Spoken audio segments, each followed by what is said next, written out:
Well. Welcome to the realm of Millenia. Be ye man, woman, a child, a spirit, a creature, or maybe even some sort of demon. Be ye a native migrator, or maybe even some sort of invader into the realm of Millenia. Welcome.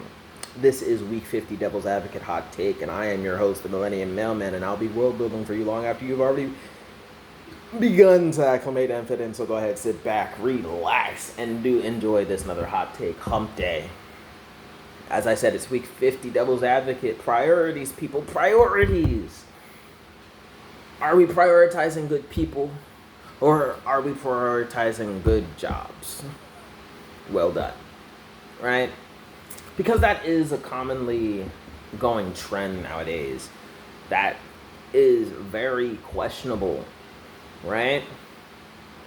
People are constantly trying to advertise and make it their brand that they are well diverse, that they're less racist than their counterparts before, while at the same time trying to subtly erase the fact that we went a good 40, 60 years of advertising quality assurance, the quality of the work, right?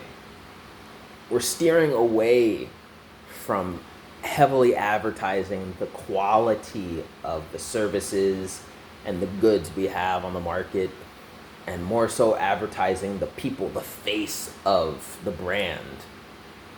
Because what used to be the face of the brand was the product they were selling, the services they were selling, the things they had. Now the face of many brands nowadays are the people they're hiring, the people in charge. And that's, let me take care of that. I'll be right back. Yes. People. Priorities, people. Good person versus good job. Which is more important? It used to be a matter of show and telling, like, hey, there used to be a matter of show and tell, like, hey, our company has this product. We're going to tell you all the great things about it and show it off and market it the same way so everyone understands this is our brand. We have a good product. It's so great and everything. And nowadays, it's more so, hey, we have a great team of people, most reliable people you'll ever see. They're so great, awesome. You could talk to them easily, right? They're easy to talk to and everything. They'll make sure we'll get your answers answered, your questions answered and everything, right? Even the way I'm describing it, that's exactly the product you're gonna get, right? We'll make sure your answers are answered. Don't you mean my questions are answered? I don't think you're a very competent person. I think you're a very incompetent person right now. Well, we have a good team of people who are doing their darned. We might trip over our words, but I promise you'll have a product you can thoroughly enjoy. For what? A week or two before it's broke? What are you talking about? Tell me the stats, the analytics of a product. You're telling me about the crew and the people. I want to make sure the thing I'm getting is actually useful, right? Ads in the good old days, they used to be a matter of cockiness and a bit of arrogance to them. It's like, even people who hate our product still buy our product for this reason or that one, right? Because there's no one better. No one makes it better than we do. People who hate our ale, our beer, still buy out our beer just to anger everyone who does like our beer. People who hate our beer still buy us out just to enrage and make sure that other people buy other products. I know it doesn't really make sense, but there were really advertisements like that. It's like people who hate our something would still buy it out just so that when there was none of it left, people would be forced to try new things. They would have long-winded commercials that people would actually enjoy watching, not the trying to jump on the viral bandwagon of something lasting only 10 or 15 seconds, like TikTok videos. Before commercials were actually commercials, 30 to 45 seconds long was the general commercial length. And there would only be 2 or 3 commercials between my show. When you get an ad break, it would be 3 or 4 minutes long, tops. Because the average ad break was like 2-3 minutes, and you get 2 of those in the middle of my episode. When we switched from audio to picture and then black and white to colored, it was a big deal. Commercial break was just that. It was a quick break, use the bathroom, come back, watch, or turn the TV off and move on. It wasn't, oh gosh. It wasn't a 5-10 minute endeavor before we get back to my show series. You wouldn't even be able to hear a full song. No, I digress. But that's how people would advertise back in the good old days. They would advertise the quality of their things because quality of assurance actually assured that the product was good. Now, with quality assurance taking a bit more of a back seat, unless, of course, you make enough money to pay them off, I guess. Right? Unless you don't make money, quality assurance is going to be like, leave them alone. Their company makes millions. Quality assurance, it doesn't matter that the thing is a piece of shit. Right? They make millions. They'll be able to pay us to inspect, reassure you that, yep, it's the same quality. It's not better. It's not worse. It could be better, but it also could be worse. The quality is consistent. That's enough for us, right? They make millions. We get paid either way. So does the government. We're not complaining, right?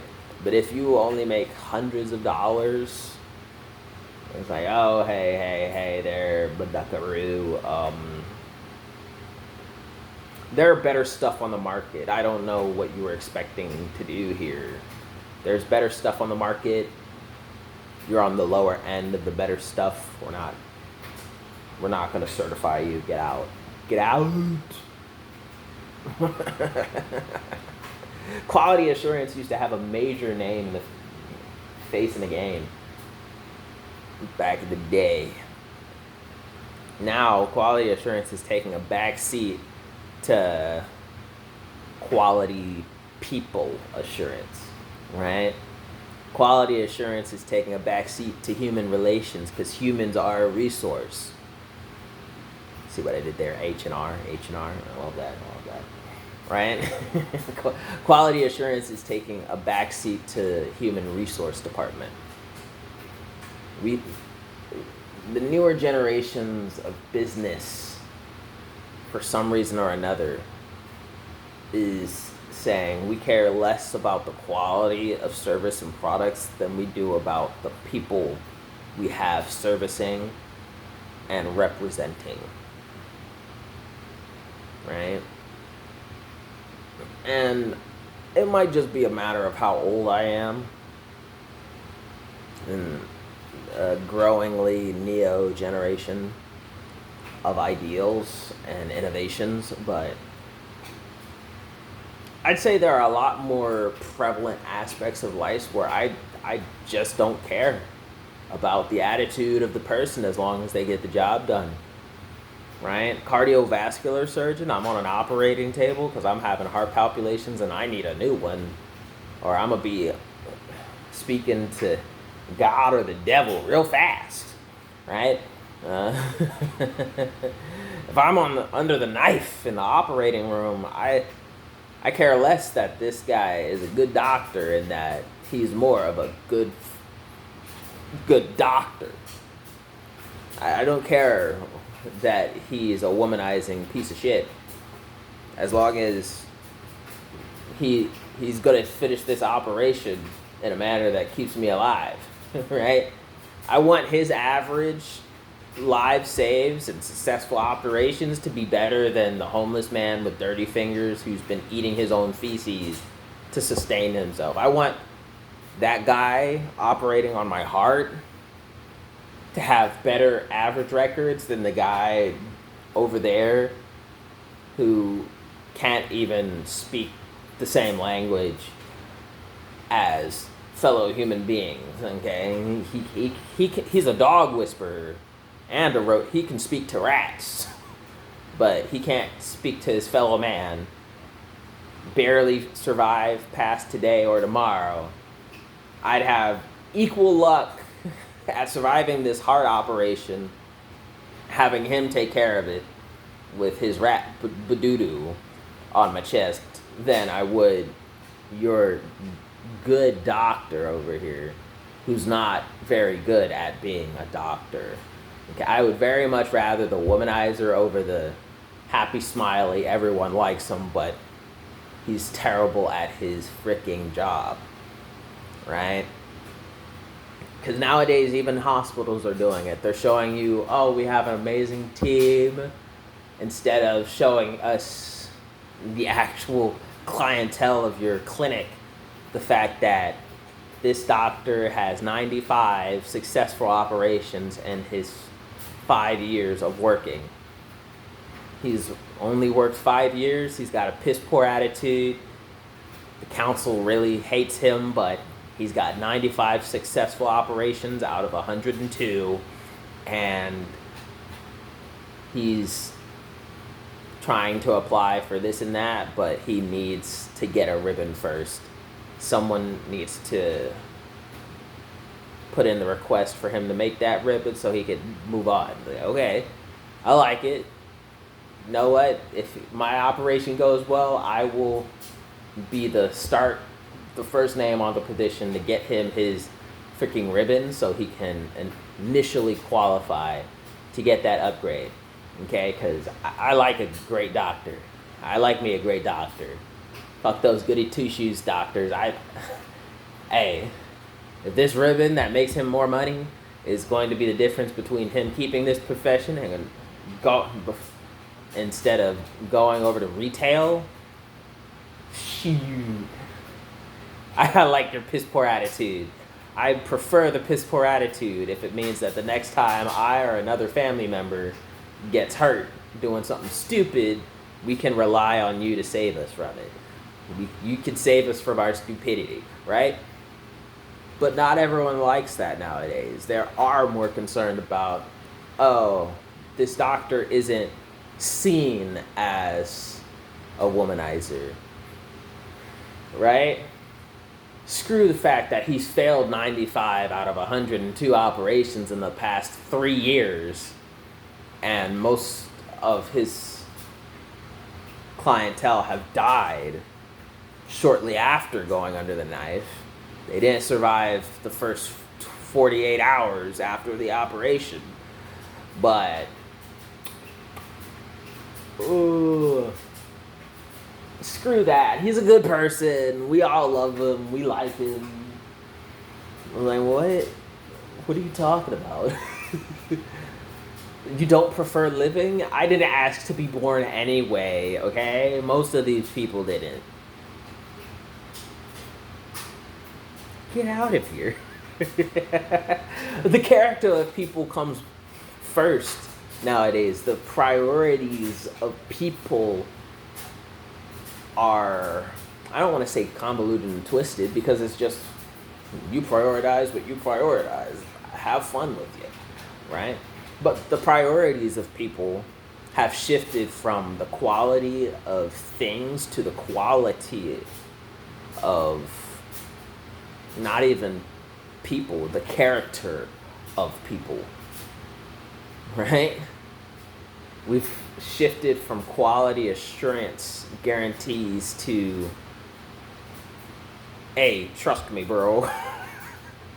Trust me, bro. If you get that reference, you get that reference.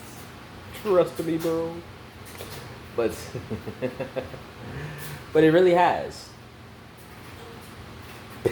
If you go into almost any industry nowadays, any store, any business, they genuinely do care more about the character of their staffing than they do the quality of the work. And it's surprising. But maybe it's just a hot take.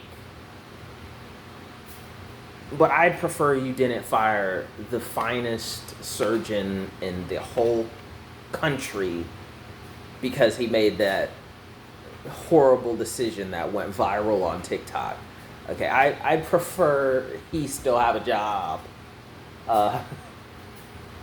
over his replacement who in the next 2 years is going to kill over 40 people, which will have a rippling butterfly effect on another 40,000 people. Okay? But that's just my hot take. Week 50 Devil's Advocate hot take. Priorities, people. Priorities. What are they? Are we prioritizing good people or good jobs being done and done well? What are the priorities, people? I need some people to answer this question, right? Leave a like if you like what I had to say, or at least how I said it. Comment down in the comment section down below your questions, comments, concerns.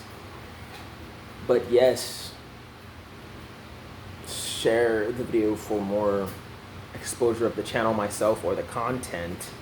And by all means, subscribe if you feel like it, dislike the video if you don't. Priorities, people. I want answers. What exactly are we prioritizing? Are we prioritizing good persons or good jobs, and good jobs well done? Peace, love, happiness, and all the best of things to you. Bye-bye.